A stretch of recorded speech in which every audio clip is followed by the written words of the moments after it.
네, 안녕하세요. 역사쌤 김전희쌤입니다. 여러분, 오늘 살펴볼 내용은 전체주의의 대두화 그리고 제2차 세계대전에 대해서 살펴보고자 합니다.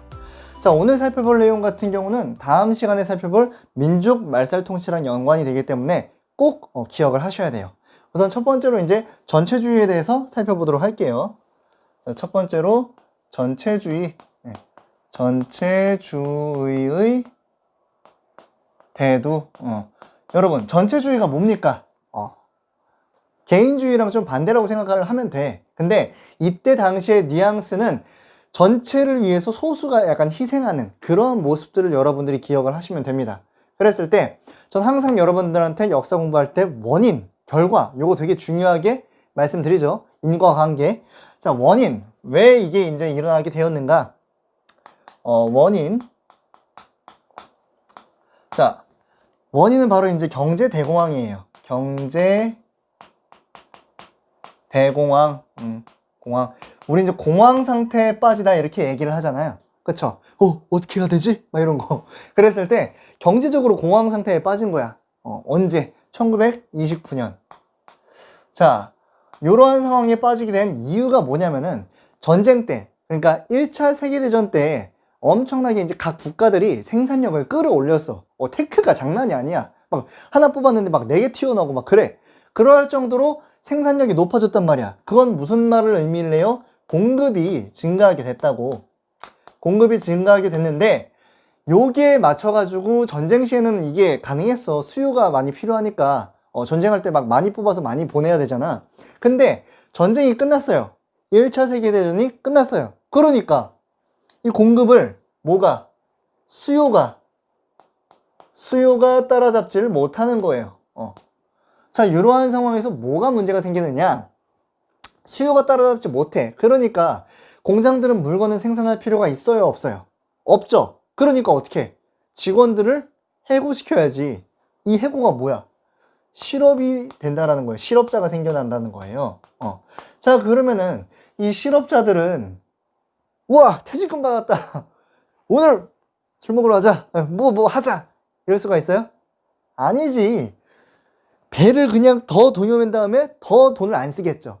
수요가 더 떨어지겠죠. 그러면 이건 뭘 의미를 해요? 수요가 더 떨어져. 그럼 뭐 물건을 더 만들 필요가 없어. 실업자 더 생겨. 그러니까 이 사실 경제 대공황은 수요와 공급의 곡선이 맞지가 않아가지고 일어나는 일련의 실업 사태, 그리고 요게 점차 악순환의 악순환을 거듭하면서 일어나게 되는 거대한 고름이라고 해야 되나요? 곪고 곪다가 펑 터진 그러한 사건이라는 거죠. 어쨌든 이 경제 대공황에 대해서 여러분들 이해 가시죠? 그랬을 때 이 경제 대공황을 이겨내려고 전 세계에서 엄청나게 노력을 합니다. 그 중에 두 파트를 여러분들이 살펴볼 건데, 전체주의 파트 말고 다른 파트에서 어떻게 얘기를 하느냐? 자, 이들을 뭐라고 얘기하느냐? 이제 배타적 경제 블록이라고 얘기를 합니다. 경제 블록. 자, 배타적인 거는 남을 위한 게 아니야. 나를 위한 거야. 온리 나를 위한 경제 블록. 우리 막 원블록, 투블록 이렇게 구획을 나누는데 블록이라고 얘기를 하잖아요. 나를 위해서, 내가 살기 위해서 블록을 쌓아가지고 다른 사람 이렇게 외부적으로 하는 거야. 그랬을 때 제가 예시를 들어 볼게요. 예시. 자, 미국이 있고요. 그리고 영국이 있고요. 프랑스가 있습니다. 프랑스. 그랬을 때 미국 같은 경우는 내 울타리 어떻게 만드느냐? 땅이 너무 축복받았어. 그래가지고 자체적으로 땅을 개발하는 정책을 이제 시행을 합니다. 이게 이제 뉴딜 정책인데, 여러분들이 추가적으로 기억하셔야 될 단어가 뭐냐면은 수정자본주의예요. 수정자본주의. 자, 원래 미국은 자유방임주의에 따라서 자본주의를 그냥 내버려 뒀단 말이야. 그런데 내버려 두니까 이러한 상황이 벌어진 거야. 그러니까 안 되겠네. 자본주의 좀 수정을 가야겠는데, 국가가 조금 간섭을 해야겠는데, 이게 이제 수정 자본주의고요. 국가가 간섭을 해서 새로운 일을 벌인다. 이게 바로 뭐다? 뉴딜 정책. 여기 보이죠? 뉴딜 정책. 새로운 일을 만든다는 거예요. 그리고 플러스 알파로 여러분들이 추가적으로 좀 기억해 두셔야 될 거는, 미국이 본인의 달러를 남미 쪽까지 이제 그 구획을 넓혀놔요. 그래가지고 남미 지역을 거의 반식민지 상태로 만들어가지고 그 안에서 또 이제 경제 대공황을 이겨내려는 모습을 벌인다라는 것까지 여러분들이 기억을 하시면 될 것 같습니다. 자, 영국과 프랑스 같은 경우는 뭐냐? 얘네는 애초에 식민지가 많아요. 식민지가 많아. 그러니까 수요 높여버리면 되지. 시장이 필요가 없어, 더 이상. 왜? 가지고 있는 시장이 많기 때문에 팔아버리면 돼. 그렇게 해서 경제 대공황을 이겨내려는 노력들을 이 친구들은 하였다. 자, 그러면은 내부적으로 땅덩이가 크지도 않고 축복받지도 않았고 식민지가 많지도 않은 친구들 누구예요? 바로 얘네지. 독일,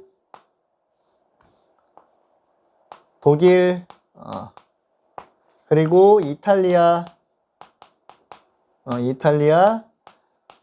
그리고 일본.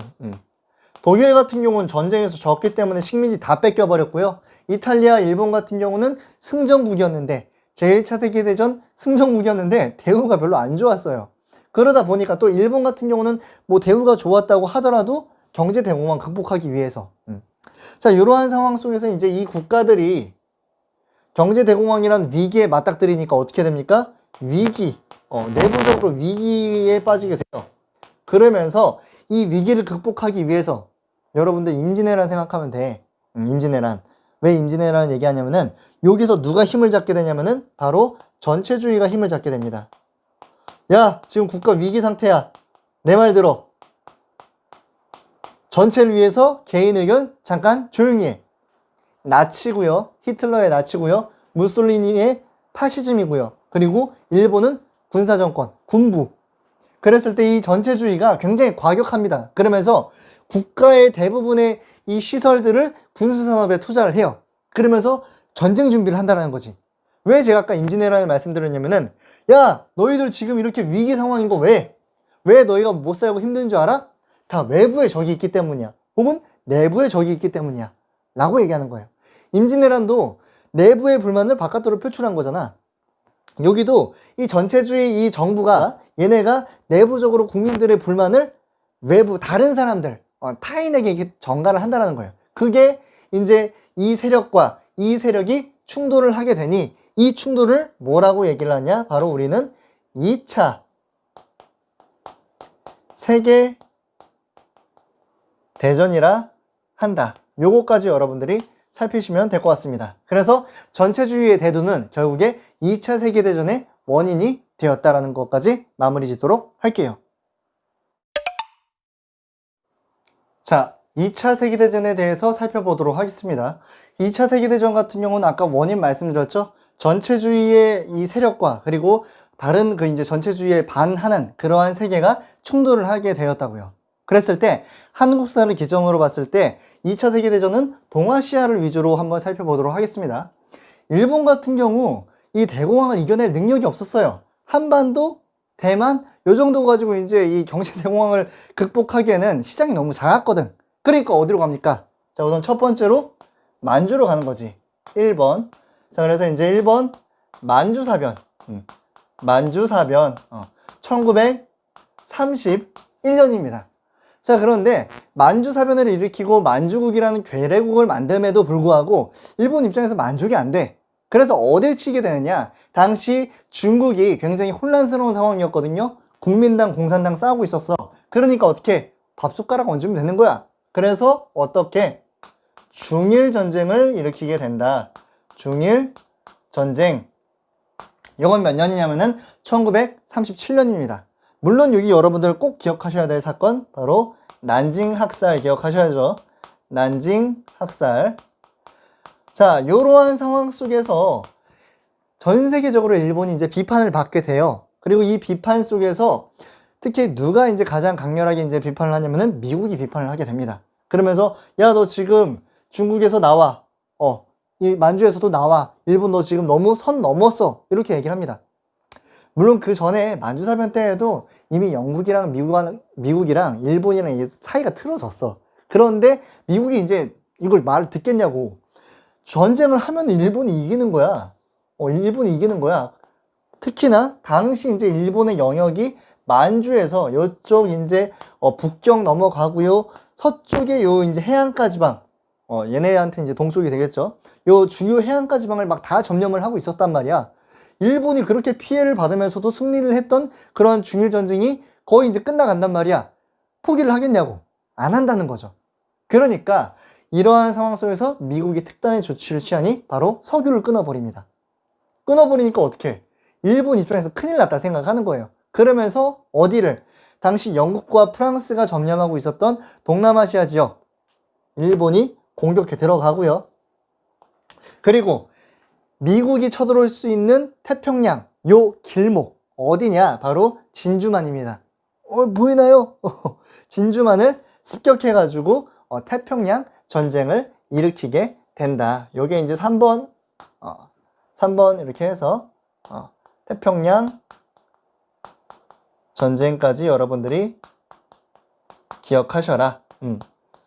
자, 그런 다음에 우리 이제 결과는 다 알고 있습니다. 이러한 상황 속에서 미국이 미드웨이 해전을 통해서 태평양을 점거하고 동남아를 해방하게 되고요. 수많은 독립단체들이 중국과 연합군과 연맹을 맺고 같이 힘을 합쳐서 일본을 공격하게 되고요. 그리고 북쪽에서 어디? 소련이 내려오게 됩니다. 그리고 이 소련을 견제하기 위해서 미국이 빠르게 원폭 히로시마랑 나가사키를 투하함으로써 일본은 1945년 8월 15일 해방을 무조건 항복을 통해서 이제 우리나라는 해방을 맞이하게 되는 거죠. 그러니까 이 시기 같은 경우는 사실 일본이 이 물량도 되게 부족하고 힘도 없는 상황 속에서 아주 쥐어짜가지고 일본이 가진 식민지들을 쥐어짜가지고 전쟁을 하는 그런 시기였다라는 것을 여러분들이 기억을 하시면 될 것 같습니다.